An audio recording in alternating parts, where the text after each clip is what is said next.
Paula, let us give it a few more minutes and you could introduce me. Thank you.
Okay, welcome everyone. I think that we can start. This will be moderated by Chris Williams, Director of UN Habitat New York office. And I would like to now ask Chris to perhaps start with some welcoming notes. Very much. Thank you, Chris. Please go ahead. Thank you, Paula. I will have my video on if you can see me, but I will go off when I'm not speaking. I think that might enhance communication quality. Paula, can you hear me? Not very well.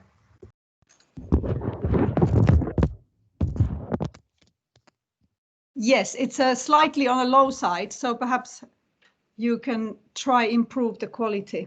Can you hear me? Sorry about that. Can you hear me now?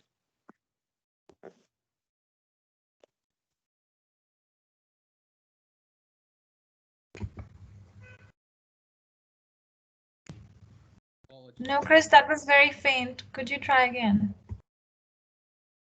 I'll take off the video just so that maybe. Can you hear me now?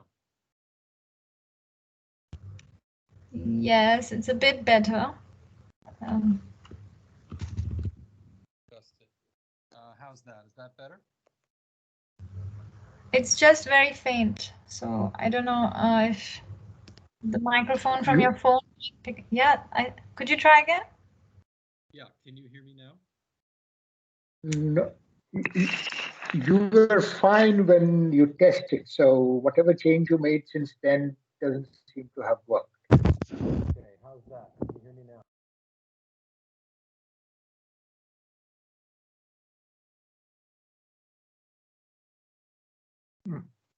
Okay, I will begin if it's possible to hear. Maybe you sign out and come back in. Okay. I will proceed with on that assumption. Greetings, colleagues. Thanks very much for joining us today. The problem with the connection.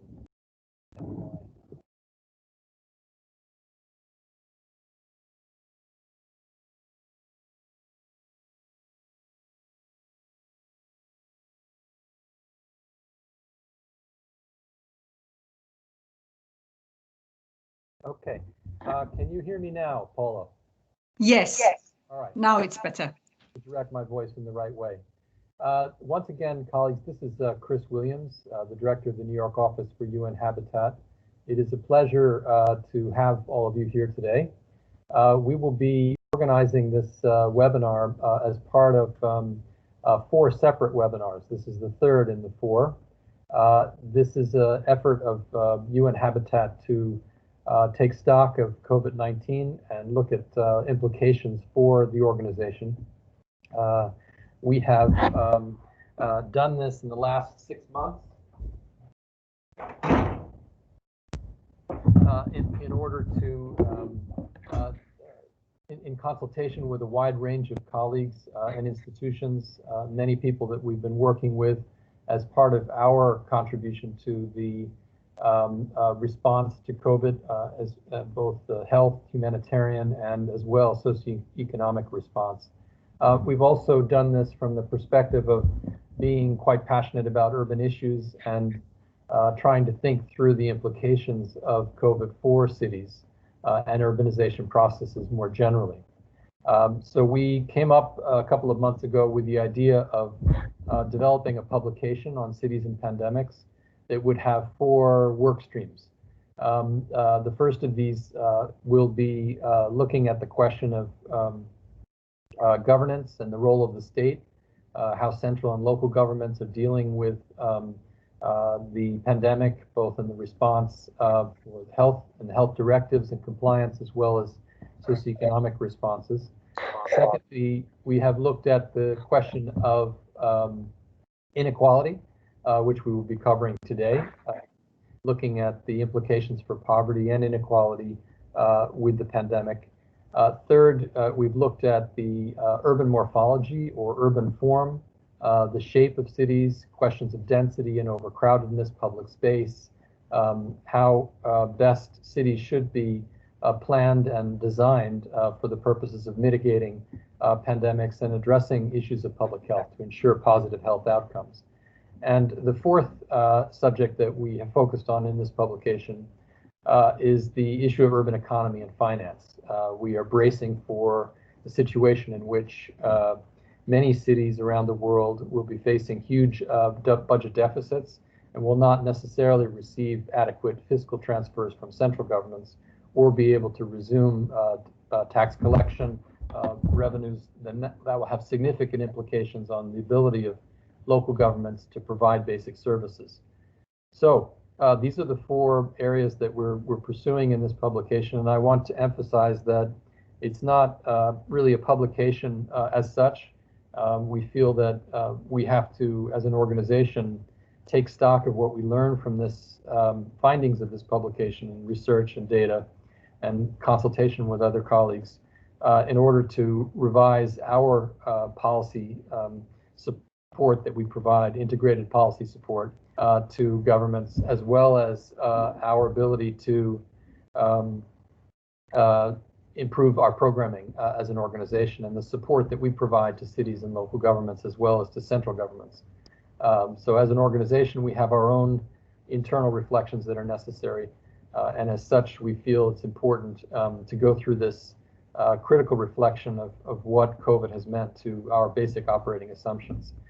Now, we also took another decision not to jump to a publication right away, but to draft the 4 chapters and then open up the chapters to a consultative process with various constituencies, people that are active in this space, and also to essentially get feedback on what our presentations are, where the chapters are going, so that we can revise those chapters and have a better final product and our own internal mechanisms, but also to encourage and generate further thinking on the part of the different institutions that are in this space, that are participating not only in this webinar, but in related work, and are also wrestling with the same questions we are as an organization, part of the United Nations system responsible for housing and urban development. So this is the backdrop for this publication. And as I said, today we'll be zeroing in on the work stream on poverty and inequality. And my colleague Manka Bajaj will be making a presentation of the chapter, a PowerPoint presentation. From there, we will be opening it up to a few initial panelists who represent professionals, academia, research institutes, as well as grassroots constituencies to get their feedback on their initial reactions to the publication. We'll then open it up for some brief questions and then shift to a visual presentation on inequality that we have had a colleague work on. And then we will finally have a panel session that will look at how other colleagues in the UN system are addressing these issues and what feedback they have to us and how it's affecting their own work. So this is the layout over the next 2 hours.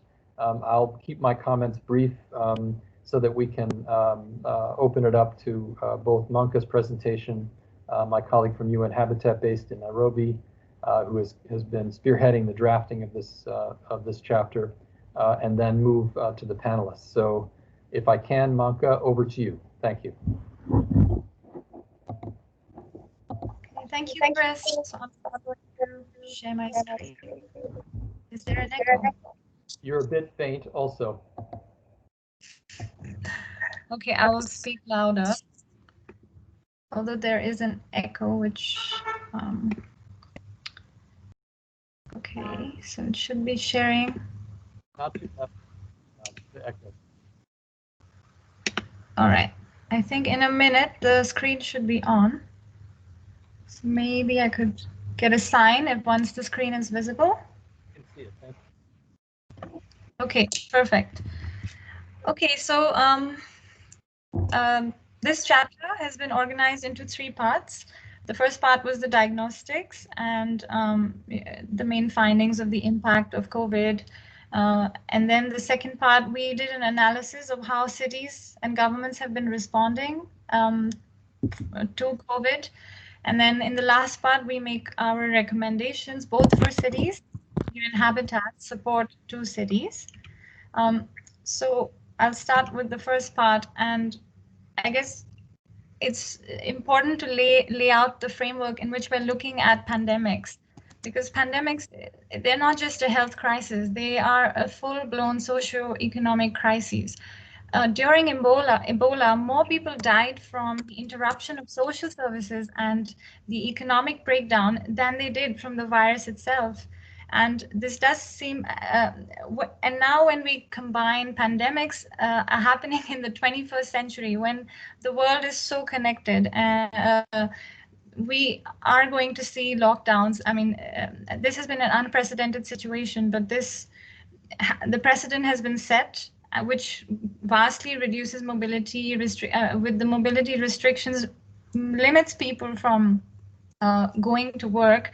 And while we are technologically advanced and a very significant proportion of the population is not able to work remotely and is at risk of losing their livelihoods. So really then it becomes a perfect storm, a pandemic, due to pre-existing inequalities and digital divides. And so that's really the framework in which we're looking at this pandemic. And it has reversed decades of progress. While the world was kind of on a track to reduce poverty, for the first time we have seen poverty has risen since the Asian financial crisis. And while it is exacerbating existing inequalities, it is also creating new vulnerabilities. So for example, for women, now the additional working from home and having childcare, and on top of that, the reports of gender-based violence at home. So in this new kind of socio-economic situation, we have new vulnerabilities as well. But I want to focus really on how COVID spread relates to cities and living conditions in cities.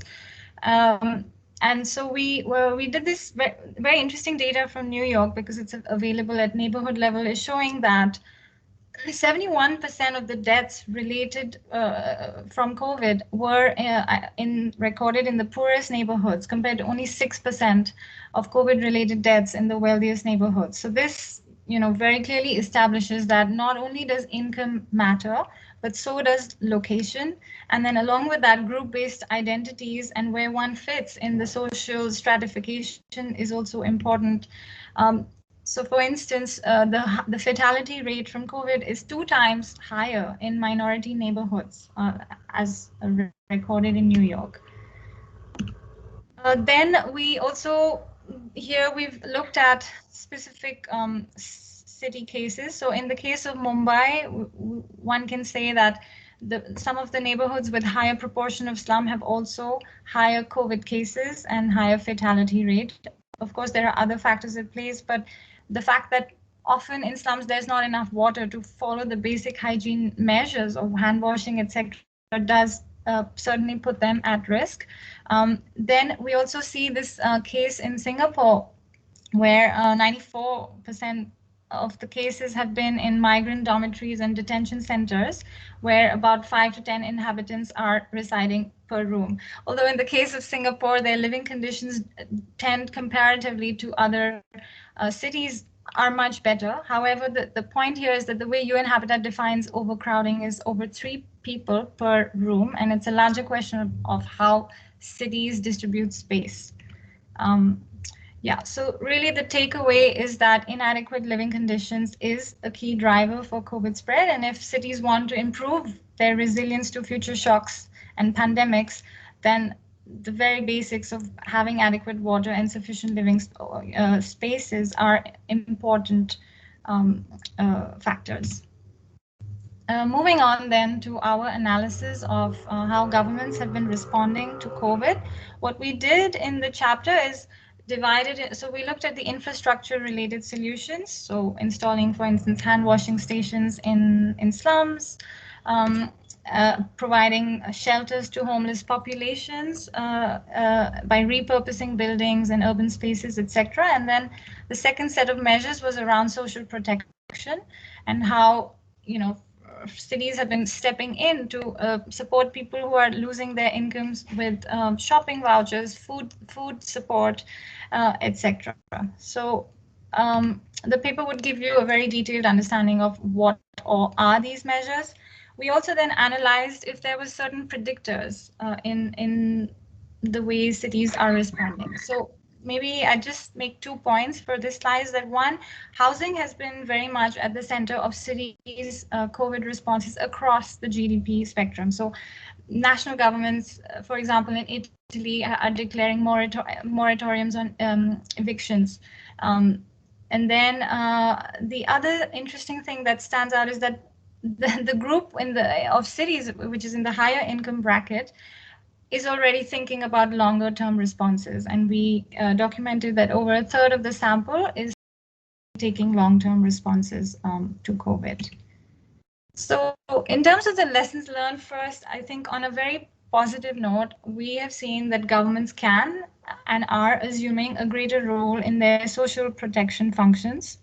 We also see that communities are achieving great results when they are leading the initiative. So for example, in Vietnam and Cambodia, we've recorded, despite high overcrowding in slum settlements, they have been able to contain the virus rapidly because the communities have been at the front and center of working with governments to contain the virus.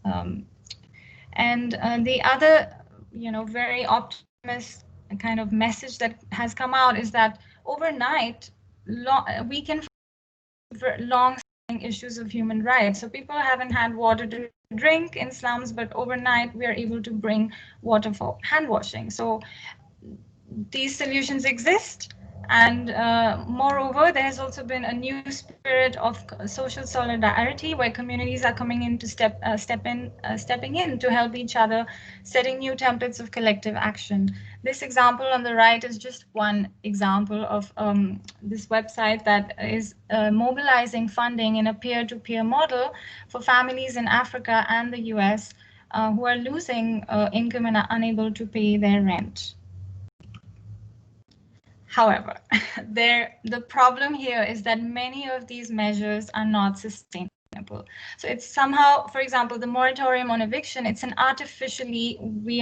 there's an artificially created situation that is not at the end of the lockdowns being lifted, or perhaps when the vaccine is found and this kind of momentum is not there anymore, we have, I mean, amongst many other components of the socio-economic crisis, we have also an evictions crisis at the forefront.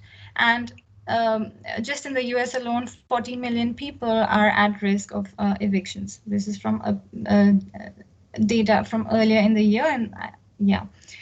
So cities do need to think, long term, and so we then kind of move on to our recommendations, both to recover from this crisis and then to build resilience to future shocks. And for us, really the starting point is 1948, because the right to an adequate standard of living, both in the time of sickness and in health, it is a right that everybody has, and this is where we want to sort of not able to move my slide. Okay, and for UN Habitat, one of the advocacy messages is to mainstream adequate housing as part of the city's COVID responses, because this is not a single sector solution. The 7 dimensions of adequate housing cover habitability, so sufficient space, but also availability of services, also security of tenure to deal with the evictions question, also the affordability, and then the fact that in most cities, the median income does not find it affordable to pay to live there, because rent is over 30% of their income. And then accessibility caters for the needs of different groups, including people with disabilities. And finally, also the planning question is addressed, because location is also important for housing to be considered adequate. It should not be cut off from employment opportunities. So this sort of at least gives us one framework to look at how cities can build future resilience. But at the same time, to tackle urban inequalities, this is the 3-pronged approach that we are recommending based on UN guidance. So it's important that they look at discrimination in the right to adequate standards of living. Why are some settlements consistently left out, neglected, underserved? This would require social and spatial targeting of support. Then we also want to look at expanding capabilities. We also have to look at the digital divide, really, because as this is causing a new generation of inequalities in a way one can say, or the gap is widening. And then lastly, redistributive measures. We do need to look at how is space and land distributed and allocated in the city, along with scarce resources like water, energy, etc., how they are taxed, principles of progressive taxation, but also consumption and pollution, so that we can build in the the recovery can also be green. And of course, this now is a larger question that UN Habitat cannot solve. Sorry, I'm just going to go back. On our own. So, however, to say that, I mean, the resources exist, and the fact that 50% of the world population is owning under 2% of the wealth, and the top 1% has over 40% of the wealth. I mean, we have to get to the bottom of this in the future discussions. Otherwise, it remains rhetoric. And while the discussions of universal basic income, health insurance, and housing are picking up, I think where we feel that where UN Habitat should enter the discussion perhaps is what could be the roles of cities in financing these social protection measures. The paper does talk about, universal versus targeted measures, and we don't feel yet we are ready to clearly advocate. If we feel that some discussions need to be had on this, and in addition to that, where UN Habitat can support, So on the right is this what the UN is describing as its socio-economic response to COVID. So we feel that pillar 2, which is about protecting people's social protection and basic services, specifically includes shelter and water and sanitation, is one of our strengths. Also pillar 5, social cohesion and community resilience, because we are already working with communities and that work could be expanded. So we should come in there, and the recommendations focus on mainstreaming the right to adequate standard of living in all our programs as a priority. We also feel that we're in a very, very critical position to end homelessness and evictions. And in the meantime, with settlements like slums and other underserviced areas, we could explore decentralized solutions, but also work with service delivery operators, informal, formal, to in the long term connect these settlements to the larger city delivery system. And we feel that spatial inequality is one of our strengths, and we should start moving in a direction to collect better data and monitor how spatial inequality is changing in cities. So really, as a conclusion, we'd just like to say that income and housing security are very critical components when we talk about poverty and inequality from an urban dimension. And for us, I think, it's a very complex crisis, but if we try to break it down, in the short term, really, it's about protecting the people who are going to be on the streets. They're losing their livelihoods. And this, of course, may require temporary policy and financial support. And then in addition to this group, there is also the group who doesn't have enough water to wash their hands or drink. So we do need to kind of make sure that basic urban services are available for everybody. And in the medium term, the objective is more around how can cities improve living conditions in all settlements, which requires more infrastructure planning and land management solutions. And finally, in the long term, but it does require action now, is how do we ensure that this 50% of the world population that does live under $5.50 a day, who is barely able to meet their basic needs, how can they be able to meet their basic right to shelter, food, water, etc., both in a time of emergency as well as in the normal state. So that's the direction this is headed. And the concluding message is that we do need to act now. The first part of this is that it's not just a human rights violation of the evictions crisis. It's a much more broader economic crisis, because if the landlords cannot get their rent, then they can default on their mortgage, and then the banks go under, and the real estate development, the whole economy is affected.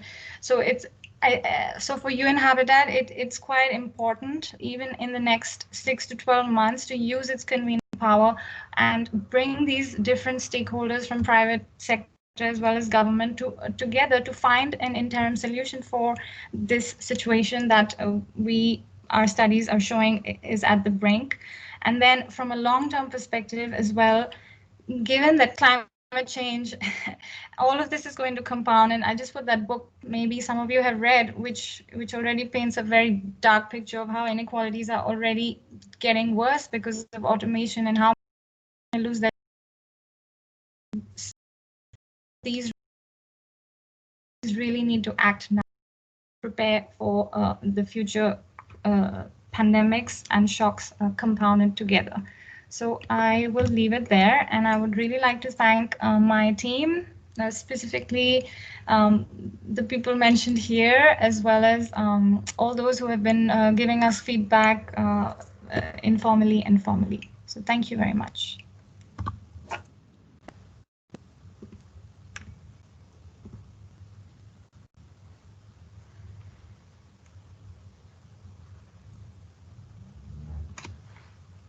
Okay, over to you, Chris.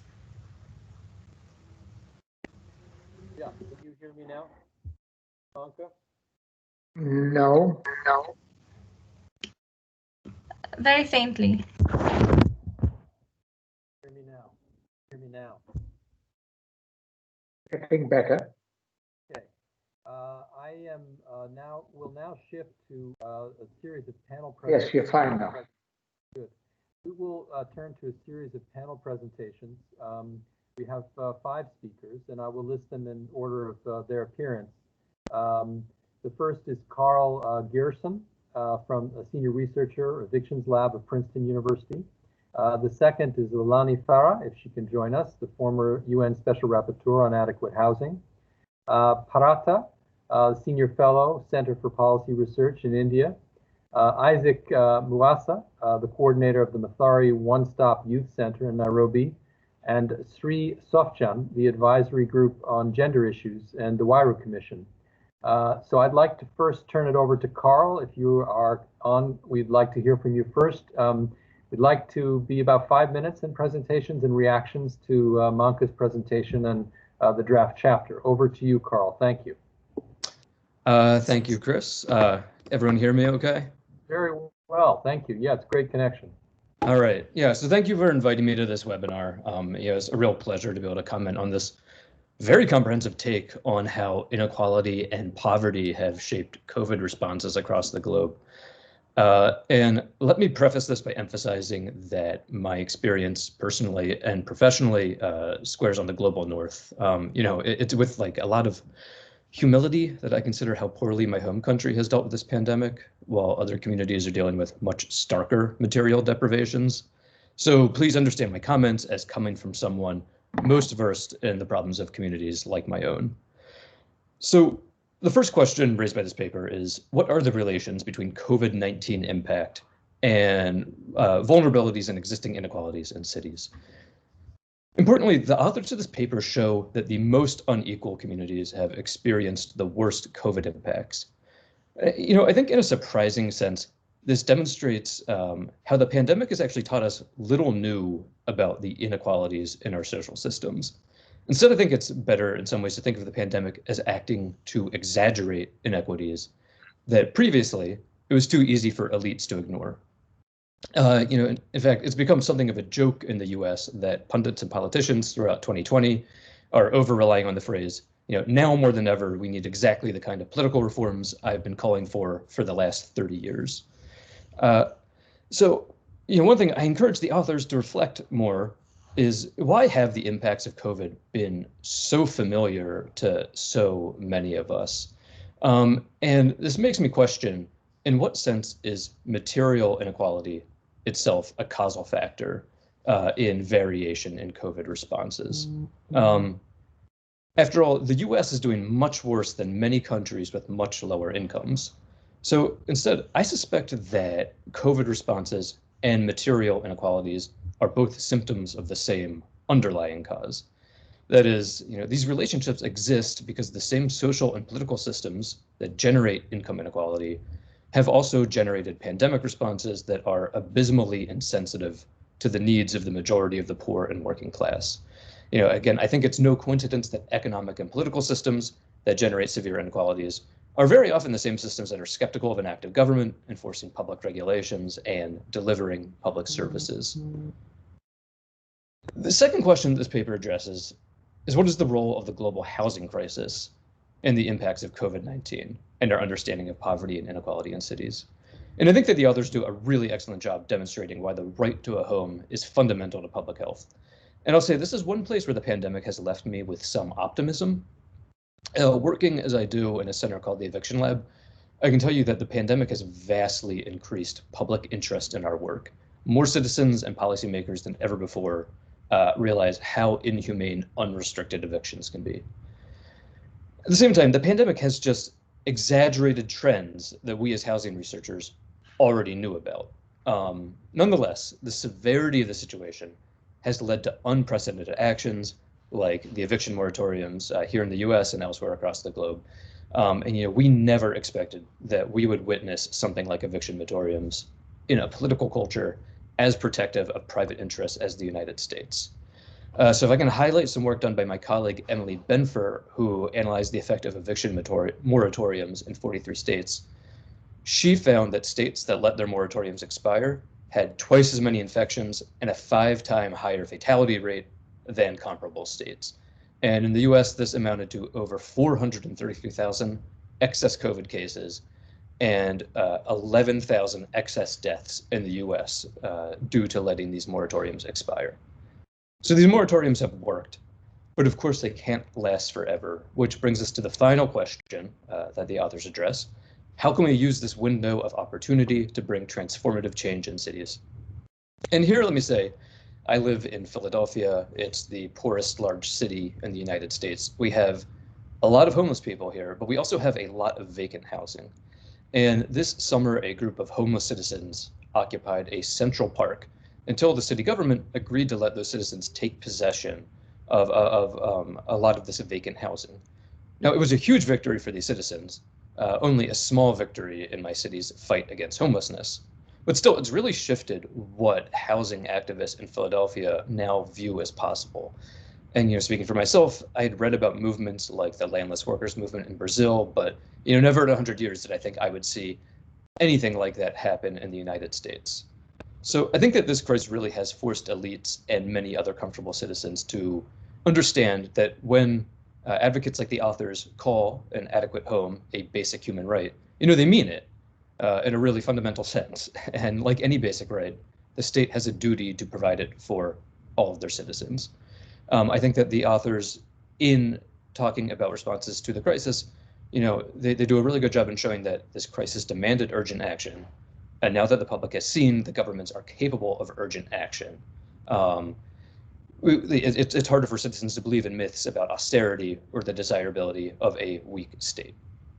When the authors talk about the lessons learned from addressing these crises, I think it's really important that they also see how that these same lessons are going to apply to how we as a global community face future crises, future pandemics, future housing crises, and of course, climate change. And of course, it's very important, as the authors emphasize, that we must simultaneously address discrimination and reallocating resources in a more equitable manner as we deal with all of these looming background crises. So those are my comments. Thank you very much for inviting me. Thank you, Carl, and really appreciate the really tight and synthetic response to this.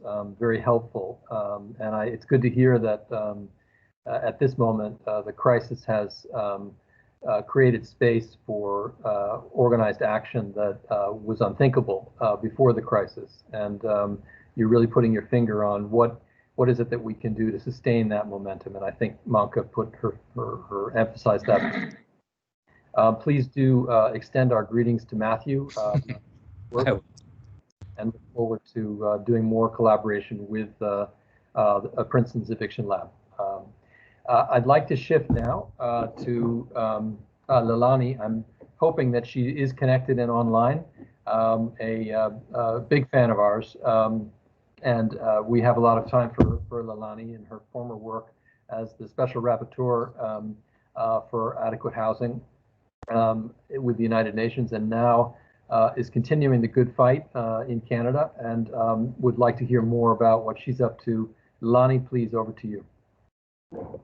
Thanks so much, Chris, and really a big thanks to UN Habitat for producing this non-paper and for inviting me into this conversation.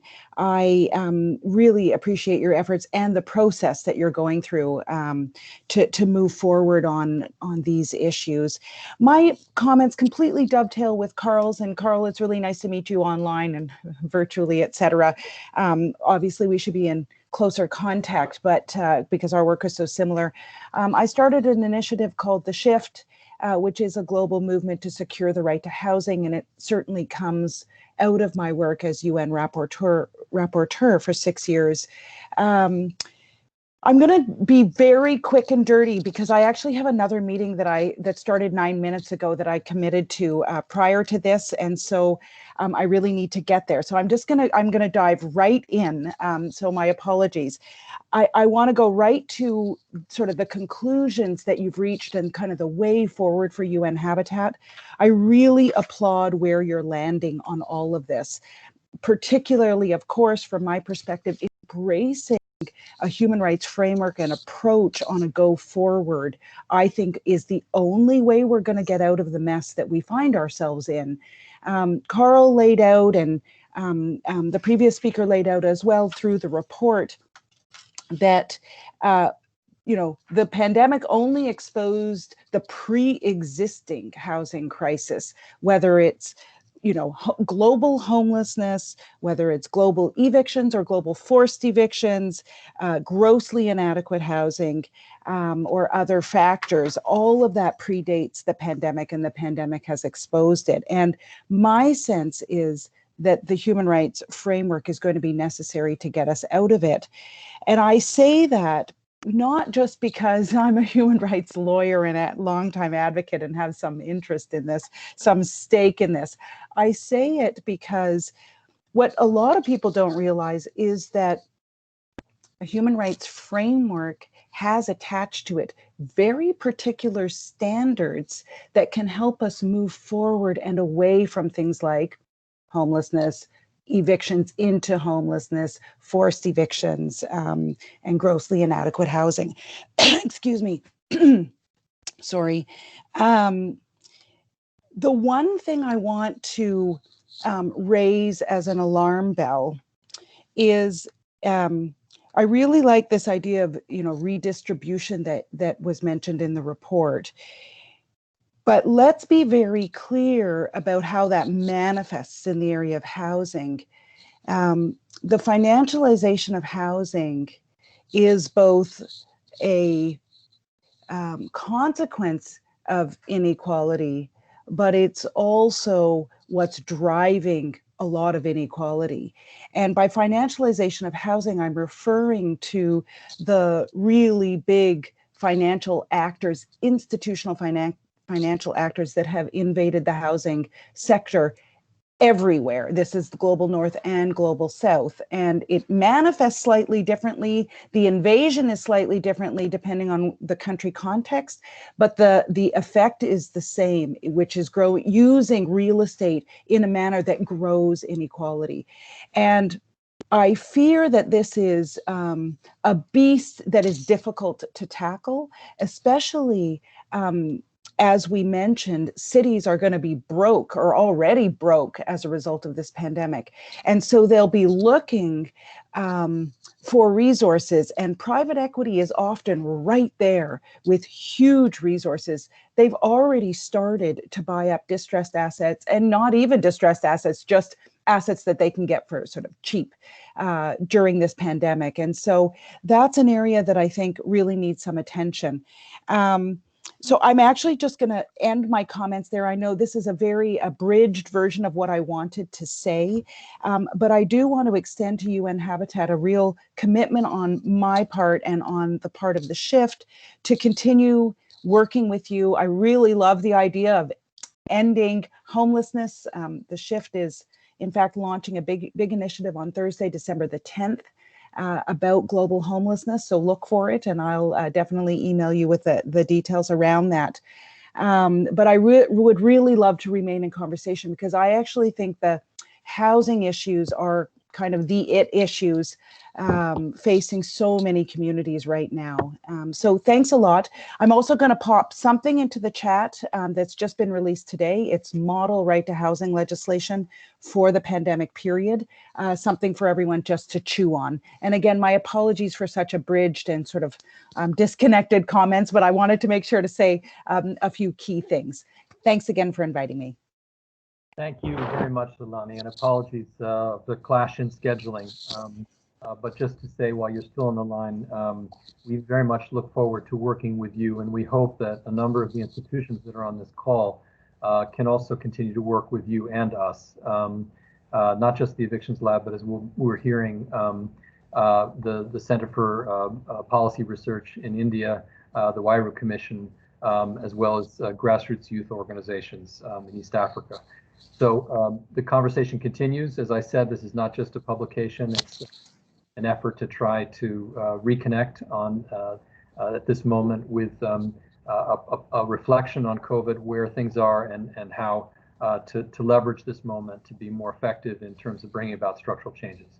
So Leilani, thank you so much. I now shifted from two North American presentations, shifting to India, particularly Delhi. And our next panelist is Parata, who, as I mentioned, is a senior fellow at the Center for Policy Research, as I said, in Delhi. So Parata, over to you. Thank you.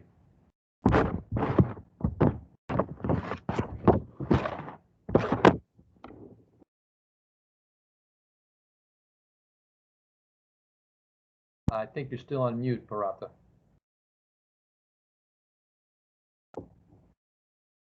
Yes, hi. Okay. I'm just checking if it's possible to share my screen. Thanks, Chris. And thank you for having me here. This has been great. And already learned such a lot on this. That'd be wonderful to be able to put some of these things in place. Let me see if I can actually take this forward, and then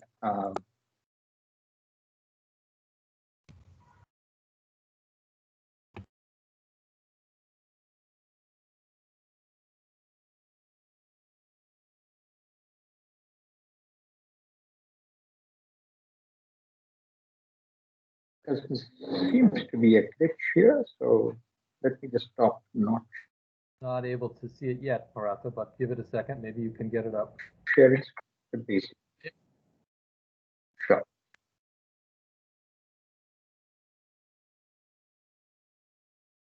Networks are always not the best right now, so yeah, is this? Just let me know if it's up. Otherwise, I'm afraid not. At least not on my screen. Okay, so let me then switch to say I really enjoyed reading this and seeing how this thing has turned out. And let me then respond at two levels. First, to sort of briefly take a couple of minutes to talk about the Indian experience, and especially the experience of Delhi. What we saw on the March the 25th is when the government of India announced a lockdown almost overnight. And the first thing we saw was essentially a lot of people fleeing the city despite restrictions in movements. And you had images of the exodus that sort of reminded Indians of their time of the partition, when you had a massive population exchange.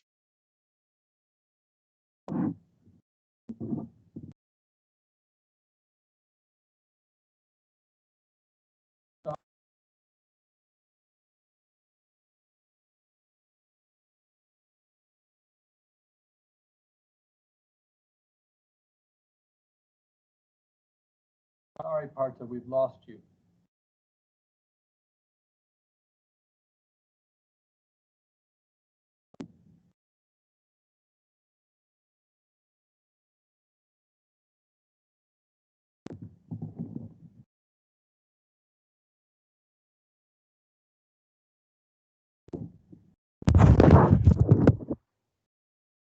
Paula, can you hear him?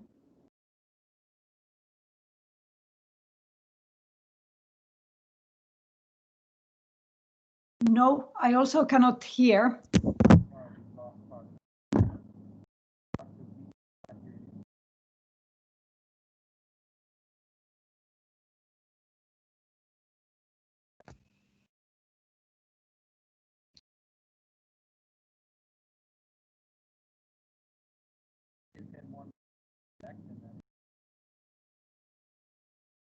And you are also very faint again, Chris. Yeah. Can you hear me now? Slightly better. Okay, yes.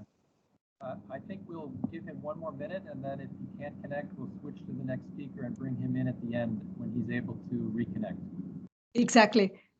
I think that's the best in the situation. Okay. Sorry, Partha, we've lost you. Hopefully we can reconnect. Let us get through one speaker, and then we'll reopen the floor for you. Hopefully you can connect at that time.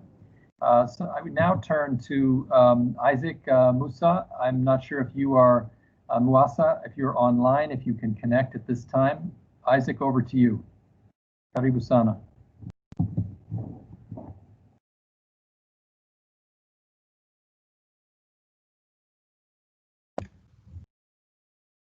Mary, you can unmute your screen, and then Isaac will speak from Mary's computer.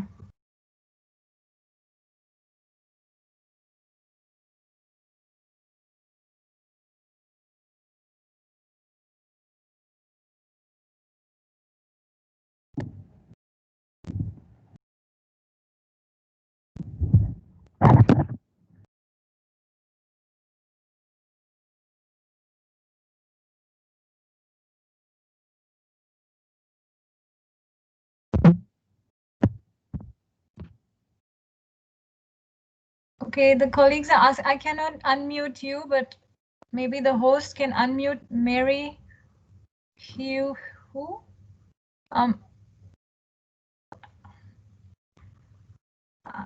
Because Isaac is he doesn't, I don't think he has good internet, so he is connecting through our colleague. And they need to unmute themselves. But maybe shall we just go with Johnny then next while I call them and I set that up. Okay. I think we'll shift then to Sri Softchan. Sri, are you connected? Yes, I am. Okay. Sorry. That's sorry for the jumping around trying to adjust to the technology. Please go ahead, Sri. Okay, I'll try my best. Good afternoon, good morning, good evening, depending on wherever you are. And thank you for this opportunity to be part of this conversation. I try to be brief and candid about my responses. This is a good attempt. I think it's commendable, the process that you're sharing with different stakeholders and making it, public as well in terms of discussion and feedback. I'm representing also, I work with the Huairou Commission, a global women-led social movement of over 120 grassroots group and facilitating NGO organization from poor, urban, rural, and indigenous communities in over 45 countries, who collectively work for transformative change that improve the living conditions, status, and quality of life, and their families and municipalities, and basically the neighborhood where they live. This pandemic really hit hard on the grassroots and their communities. So I'm not really going to answer the key question that you gave, but I'm going to just share some of the quick responses when pandemic hit the grassroots communities. And we work with the organized grassroots women-led organization. They said, the food, the loss of job, so the inequalities where they live in the urban area without basic services, without easy access to public transport and all that, and that's just compounded. While save some of them is that they have saving groups, social capital among them to help each other, and also some of them have partnership that they have form with local government and other NGOs that are able to help them to actually respond to the situation. And they're also very, very innovative, whereby when cleaning is part of the basic way to protect themselves, they all to buy water is not available. Sanitizers, they make sanitizers themselves, they distribute it in the community. In terms of, they're passing information through WhatsApp messages or even text messages, and printing, making up posters, posting it up in the communities. So that's just a quick sharing about how urban poor communities have been responding to the situation where they have lived in actually, you know, I mean, they are part of this discussion, the poverty and inequality. Now I will go to my feedback when I read the document. Like I said, I'll be very candid about it. And you know where I come from as well. We about promoting gender equality. So I see almost no disaggregated data presented or used in the analysis and the discussion. It is important to actually have and use disaggregated data on gender and age to understand the inequality, to assess health, wealth, well-being in order to reshape national and local development policies. I think if I remember correctly, the UN policy brief on the impact of COVID-19 on women released in April pointed that the pandemic is deepening pre-existing inequalities between women and men, exposing vulnerabilities in social, political, and economic system. So the discussion that is presented in the document seems to be quite general and not distinguishing the inequalities between men and women, but very general. And I think there is a need to also look at the discussion. I mean, look at how do I say, discussing it with the gender lens. Yeah, the section that discussed the informal sector, care economy, social protection, access to adequate housing, land and property.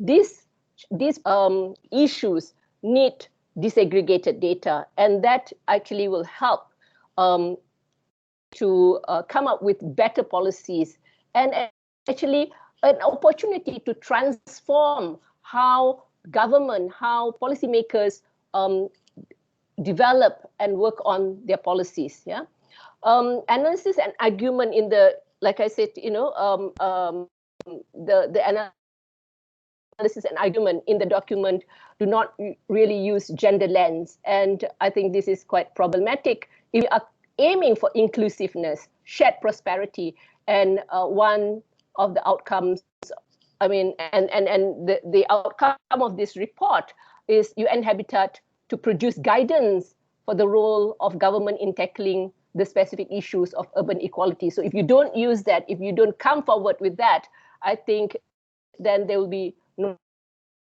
transformative change with how government are also looking at these issues and working out their policies.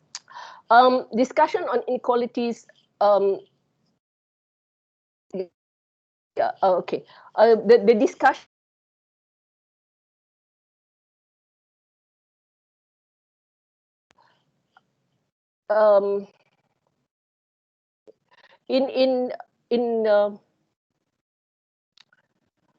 in my opinion, the discussion should be holistic and look at the root causes of inequality, which point to the product of policies, law, institution, social cultural norms, the distribution of opportunity, power, and also.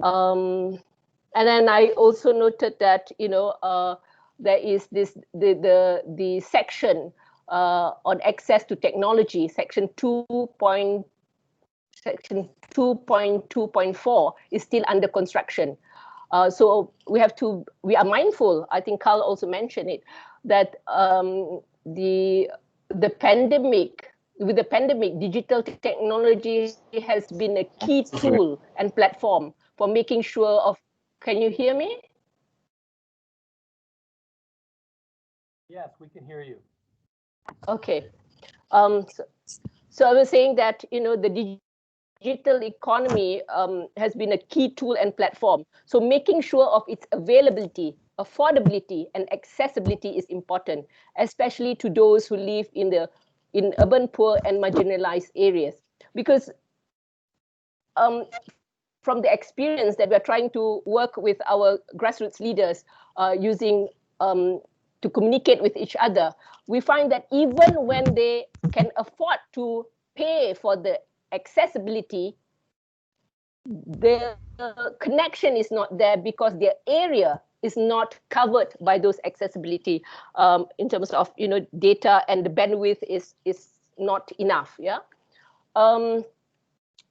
I think there may be something that you could look also at the urban-rural link, and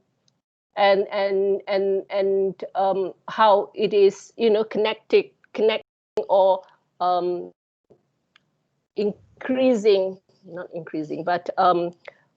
making inequalities more an issue, a challenge. Yeah, because I note that there's migration is discussed, but I think the discussion is not very much about the rural-urban link and how the policy of one area and the other are interlinked. Also mention the roles of local government and communities. Not much example are provided on the community initiative and contribution. And I think how would the government continue to support and partner with the community in terms of increasing community hygiene, and also increasing food security, because now many of the grassroots group and people in urban community trying to come up with urban garden, urban food garden, and so on. How then the issue of land and access to some of those land are important, and make available and accessible to them. I think a few more points related to the 3 building blocks that Manka mentioned: the addressing discrimination, expand capacities, and redistributive measures. I very much agree with Leilani about human rights and their fundamental principles, including the principle of universality, inalienability, interdependence, indivisibility, equality, and accountability must guide all action in terms of coming up with the guidance and planning for the recovery, and building resilience to future shocks. Second point is any measure to mitigate the effect of COVID-19 should be centered around the well-being of all people, both at the individual and collective level. Responses must take into consideration the multidimensional and intersecting forms of inequality, discrimination, and marginalization that put particular groups of people at increased risk. Again, my point about gender, the response and moving forward must be gender responsive and advance gender equality, women empowerment, and the empowerment of the marginalized group must ensure the fulfillment of human rights. So any policy or program to address poverty and inequality must recognize multiple and intersecting discrimination, such as on the basis of sex, age, race, ethnicity, economic status, geographic status, religion, migration status, disability, and gender identity. On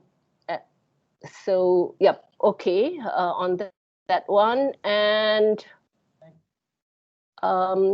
last part is, I think, in advocating, this is my response to that 3 point.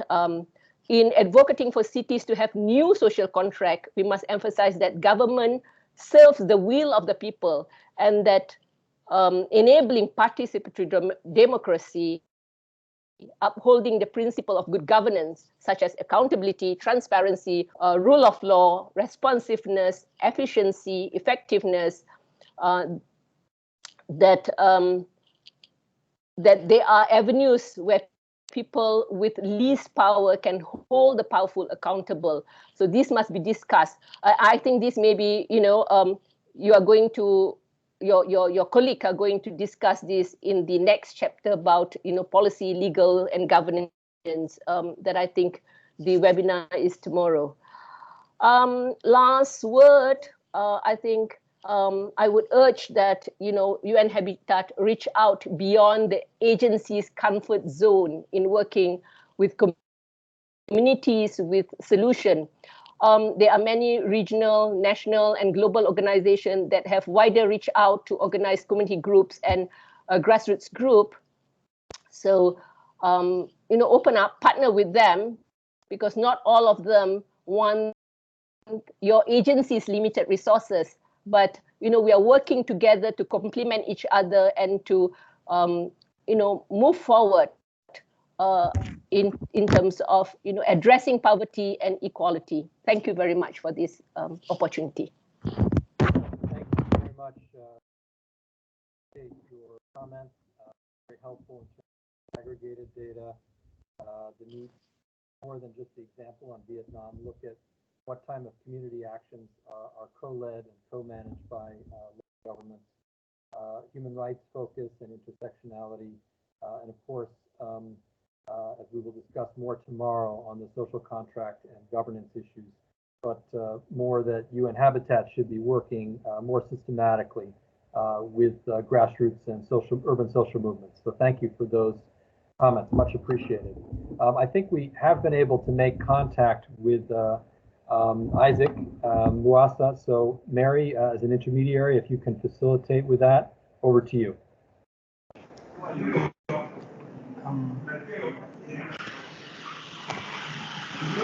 Okay. Hi everyone. I hope you can all hear me. Okay, thank you. So, first of all, I'd like to thank all of you for having a webinar on cities and pandemic, poverty and equality, and discuss on how we've been affected by the pandemic. And I will start by maybe talking about what we've been doing currently in Mathare. Mathare is one of the second largest slum in Nairobi, Kenya, and with a population of more than 500,000 people, where a majority of them are young people. And as the coordinator of the Mathare One-Stop Youth Centre, we saw when the pandemic came, it was really hard for people living in our community to cope with the situation. And I can say as a center and as a one-stop youth center, we came up with ideas that we thought they would really help. Isaac, if you can speak up a little bit louder, Okay. I hope you can hear me now. Much better, thank you. Okay.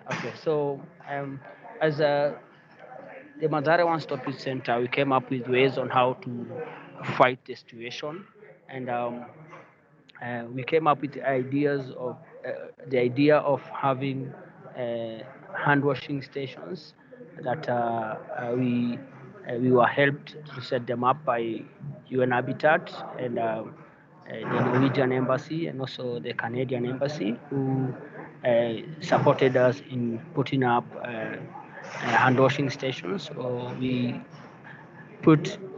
first started with 25 hand washing stations, and we did in both slums in Nairobi. So it was in Mathare and Kibera, and by doing that, we ended up creating employment to the young people, because there was a lack of job, and majority of the people, especially the young people, they were even before they didn't have jobs. So with a few who were still working, they ended up losing their jobs, and it was a danger to us.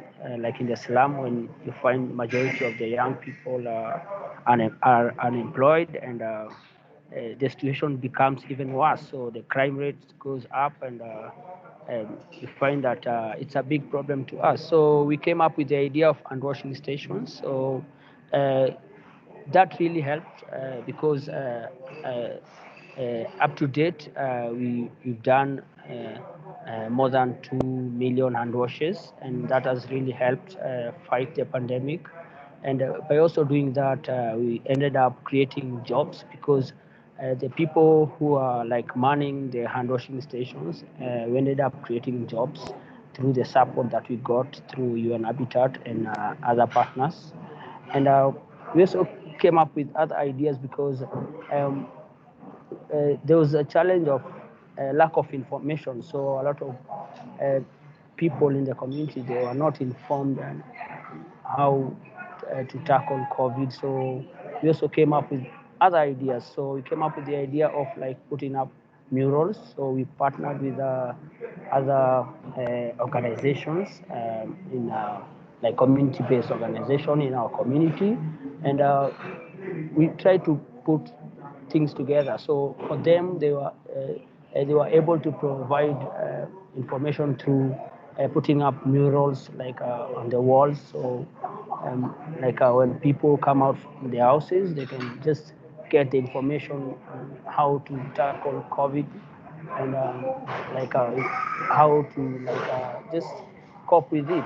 And that really helped because once the people are informed, they are empowered also, and they can tackle the situation. We also came up with ideas like giving out masks, like free masks. So we partnered with other partners who helped us provide masks, face masks to the people in the community, and that also really helped. We also saw the importance of like, there's a neglection. We found out that like in Kenya, the schools were closed, and there was a big number of teenage girls who are still like out of school and like forced to early marriages, and also getting early pregnancies.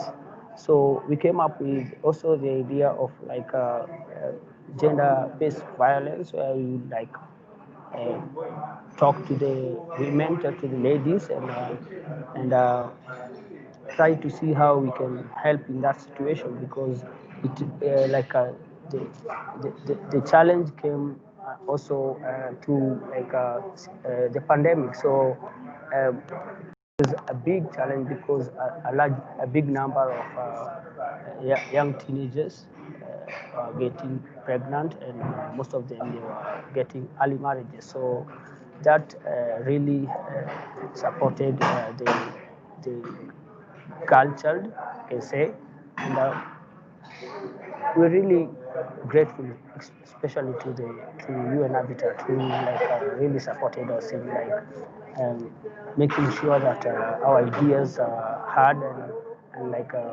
also giving us support. We also had this in Kenya, like after the schools was closed, the children didn't get any education, so they were just roaming out in the streets, and there's no program of like supporting them. But we came up with the idea of e-learning program, where like we'll children together and like do e-learning programs, because we have a community center, and we came up with the idea so that the children can continue with their education even the schools are closed. So that really to make sure that the children are continuing with their education, and as a center, we saw the importance of like making sure that we engage everyone, so including the children.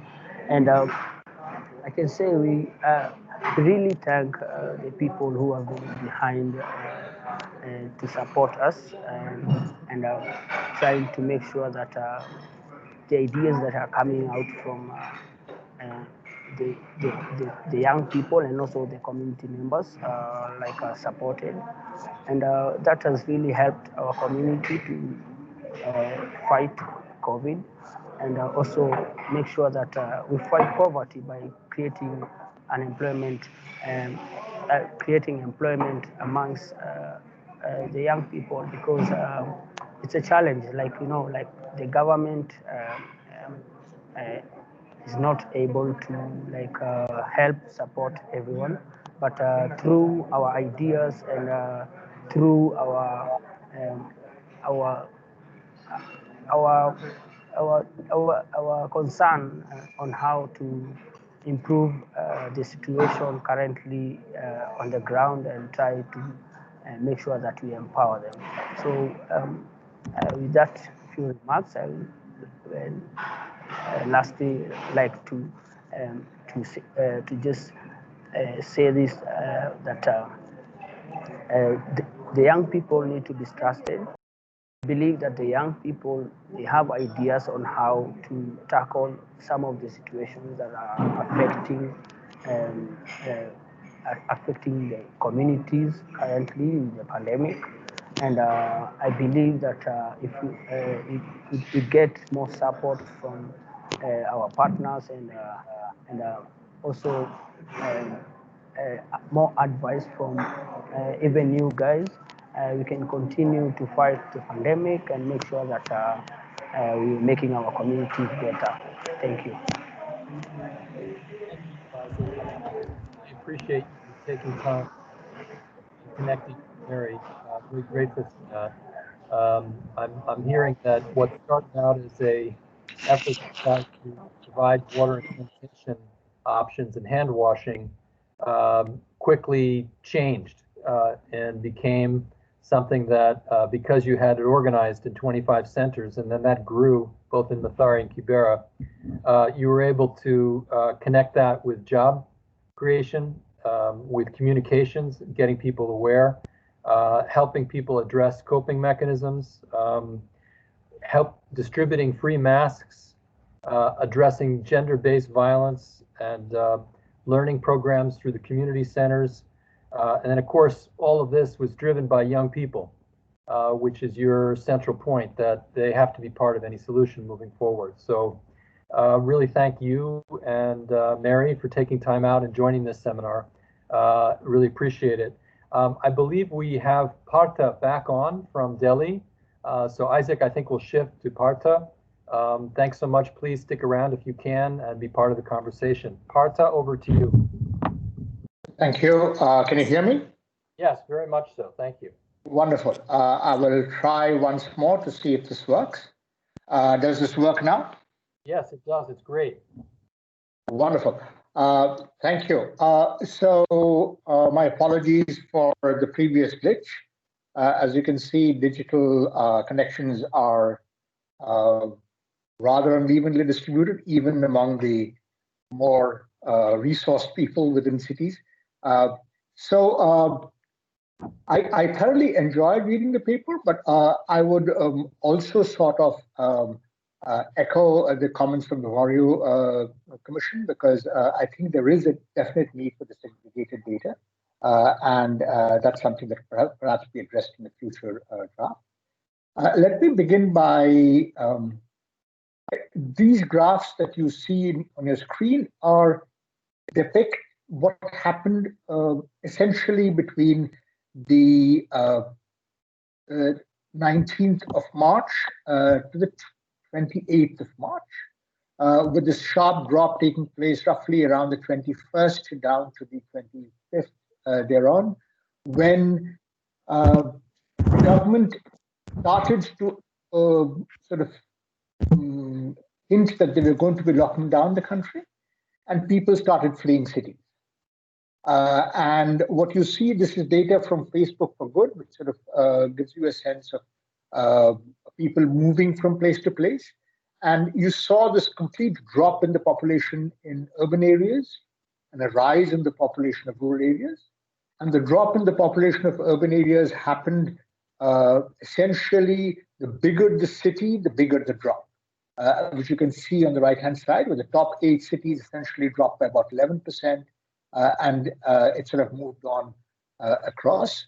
And the final bar shows the increase in the rural areas. But of course, this was a relatively small number of people, even though it was huge in terms of its imagery, evoking a return to 1947, which was times of the partition of India. But a lot of people were not able to do so and stayed behind in the city without work, and therefore often without the ability to feed. The city did respond. Just checking to see whether I can. Yes, the city did respond. Delhi, at its peak, opened up a large number of feeding centers, and at its peak was actually feeding about 1 million people a day. This is just the public sector. There was substantial additional resources coming in from civil society. This rise that you see essentially happened as savings ran out among people, and then it declined as the lockdown got slowly lifted. People left or started something or the other. But most importantly, what it did was the little coupon that you see on your screen in the middle of the graphic was sent to people. People were essentially sent SMS messages to a particular number, and they got back this coupon in return, which allowed them access to food at different distribution centers. And this was to enroll people on a rapid basis who were migrants and therefore not part of the usual food delivery system. India has an extensive sort of public distribution of food system, but migrants are usually not part of that system. And this government rapidly expanded the coverage using this digital method, which essentially points out to the fact, as Manka was saying, that if the will exists, the means are definitely available for us to expand these kinds of access. The variety of other ways of measuring access they essentially connected people to private shops, which were open, and payments are made directly by government agencies into shops, which allowed them to then serve people who didn't have access to financial resources. Civil society stepped up in a very big way, religious institutions too, but lots of charitable organizations shifted, essentially turned on a dime, and moved across to expand their essentially feeding programs at this point in time was the major issue that people reported. But as you saw in the paper that we presented, major cities have had strikingly similar pictures in terms of much higher death rates from the pandemic. And the picture on the right essentially shows you the share of cases in black and the share of deaths in red that were attributable to 8 major cities in India. And at its peak around the second half of June, about 70% of deaths were attributable to just 8 major cities. But that number has come down, but still substantially more than the share of cases. And it essentially means that their case fatality rates are higher. It's not clear whether this is due to higher vulnerability, which is eminently possible, or whether it's because of lower reporting of actual cases, which then sort of increases the fatality rates. But because you have seen extensive sero surveys in the slums of Mumbai, etc., have shown that the infection rate has been extremely high. The only silver lining from this is the one at the bottom, which said that a big worry was that as the pandemic spread out from the cities, we would essentially see it affecting people with very poor resources and many health resources without access to real hospitals and so on. Fortunately, that has not happened, and this is small mercies that we need to be thankful for. So, and this is, in some sense, my final slide.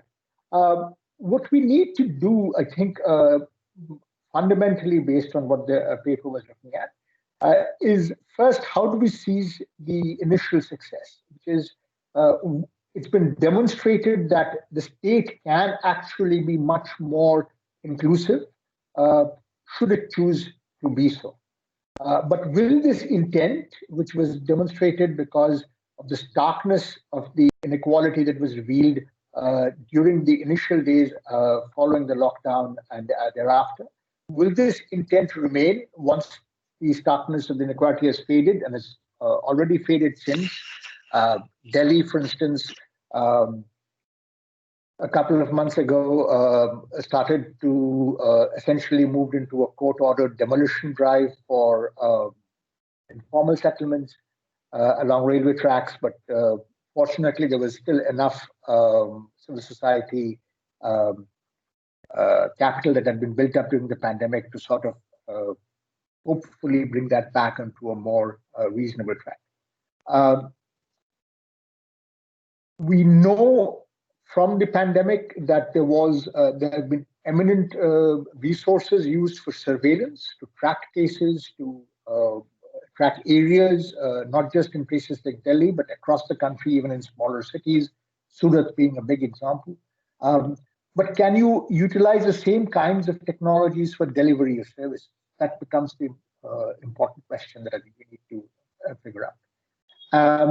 And in terms of vaccine delivery and prioritization, I mean, how do we reach out to these particular communities which are informal, less in terms of their spatial presence, especially with vaccines that are supposed to be 2 doses?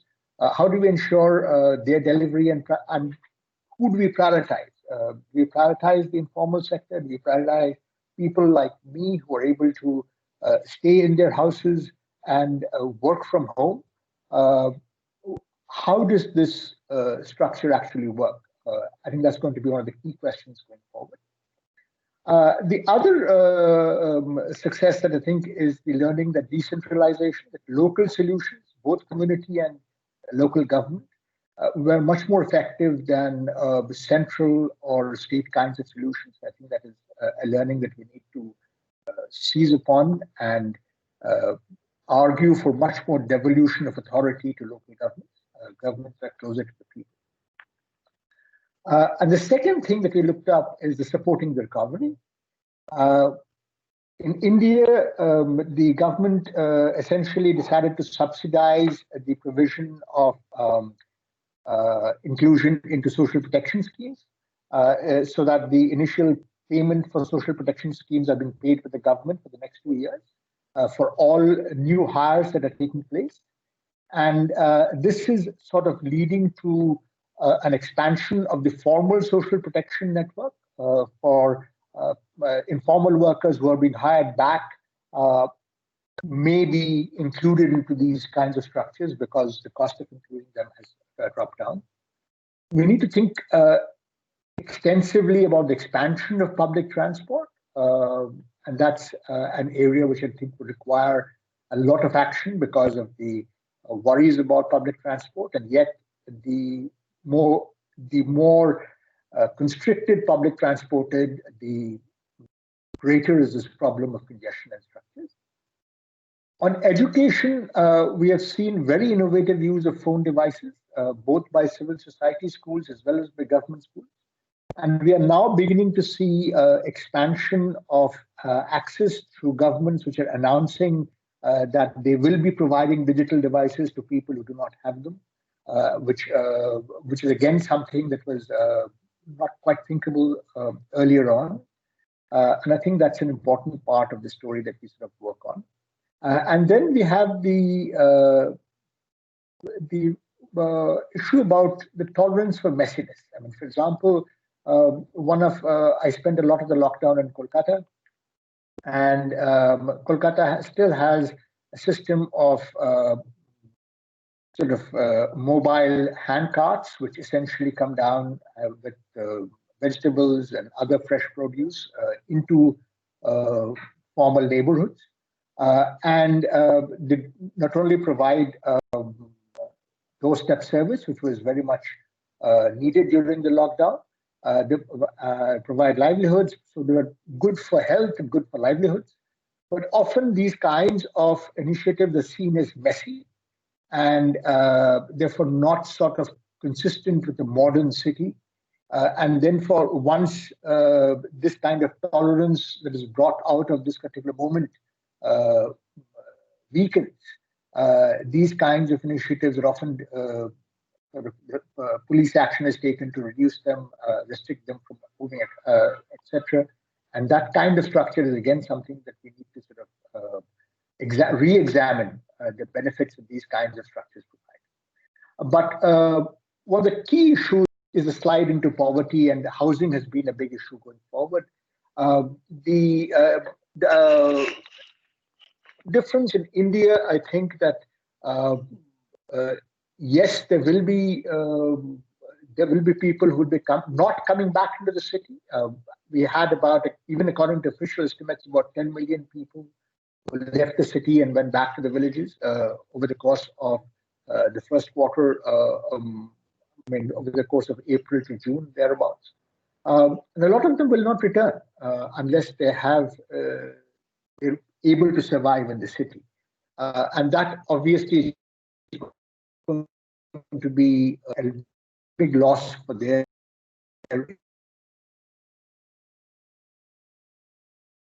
income earning capacity, and will keep them. A number of people in the city who have secure formal loan structures, all of them will be at risk of losing. And some of that might even include housing, which have been procured through a variety of these kinds of loans, etc. So my own sense on this is we need to think about how to protect these people who are at the risk of losing assets, which will then keep them in poverty going forward. And finally, the issue of corporate social responsibility in government. India is, I don't know how common this has been in the rest of the place. You have had a situation where the government has opened a large fund called PM Cares, and corporate funds are being solicited for that particular structure. So they're essentially routing corporate social responsibility funds through to the government. The question is whether this kind of public expansion diverts resources from smaller groups who are much more agile, and as was so vividly brought out in the presentation from Nairobi, as perhaps way more effective than something that would be managed largely by government. So these are the kinds of issues that I think one needs to think through going forward. A final comment on the 3 pillars, or the 5 pillars, and your decision to stick to pillars 2 and 5. My own sense is, to what extent is it possible to also think of pillar 3? Because fundamentally, when I think about cities, I think about the economy. It could be because of my discipline. I'm trained as an economist. But essentially, it's about opportunities. And therefore, it perhaps would be interesting to see where the kinds of, a lot of the conversation this today evening has essentially been about this, about the economy, that can actually be. Thank you so much. Thank you, Partha, and thank you for taking the time to gather this PowerPoint presentation. Articulate your views. I'm hearing a lot of recurring themes. Chris, we don't hear you again. Sorry. Hear me now? It's very faint. Can you hear me now? It's better. Okay. Partha, thank you very much for your presentation and taking the time to prepare a slide deck and presentation. It's helpful.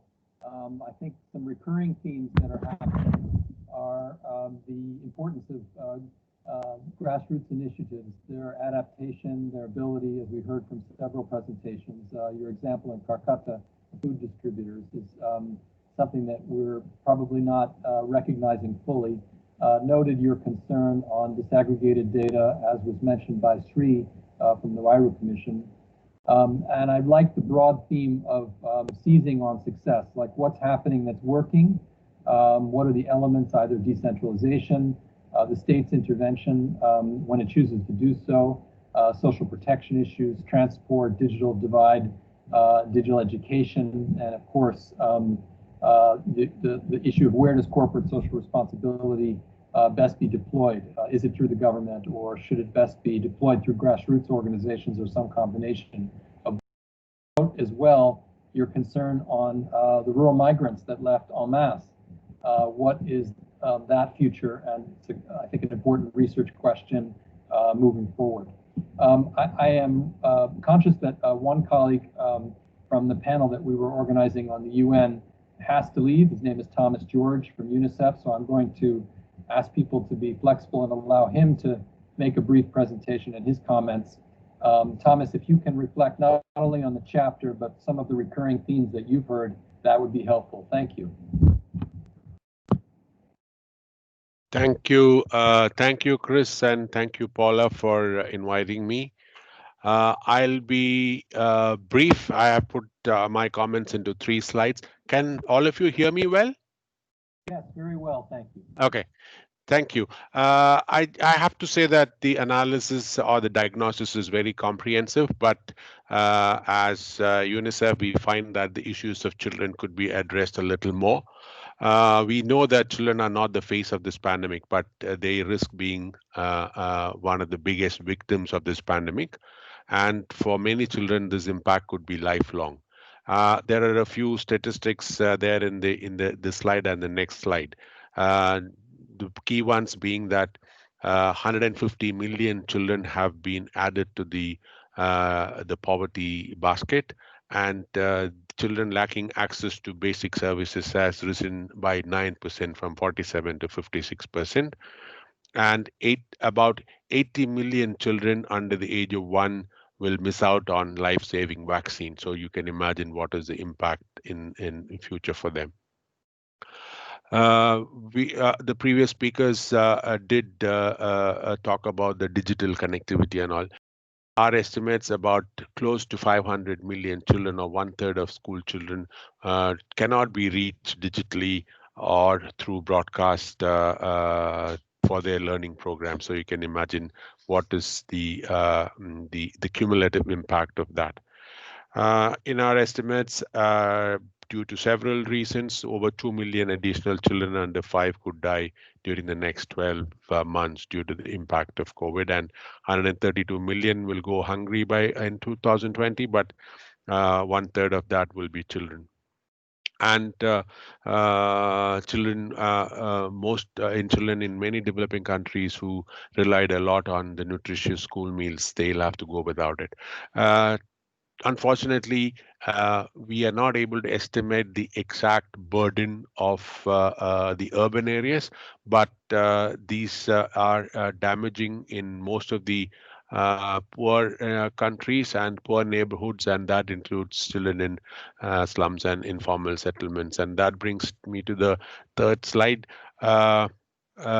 The whole diagnosis that we find that there is a lot of repetition. Maybe it could be tightened. And I think in a report like this, the issues of slums and informal settlements as subset systems of the city or the ecosystems which are there existing within the cities have to be discussed, because the issues are very different from the rest of the area. So I think that needs to be discussed in depth here.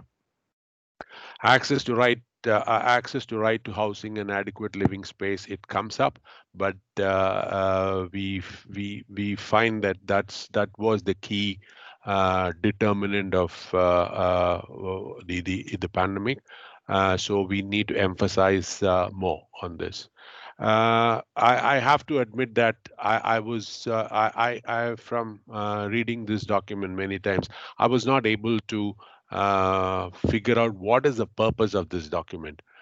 Is it as an advocacy document for cities and countries, or is it an advocacy document for you to figure out what is UN Habitat's role in this? I would think that a lot of I mean, why is that 90% of the infections were, or the rates of infections were in cities, and what if it was 90%? And I think if you can follow that line, I think that will be a good way of pitching this.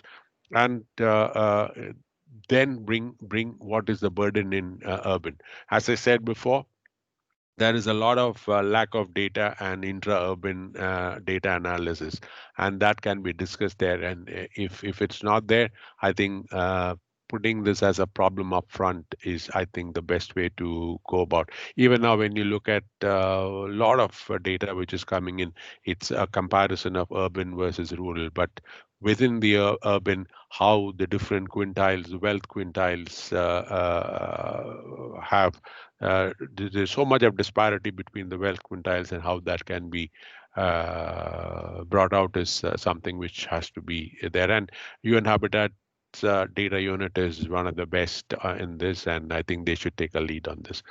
WASH and social protection has been discussed very well, but we all know that it's a health pandemic which has other impacts, but the health aspect has not been discussed well, and I think that's something which definitely should be part of it.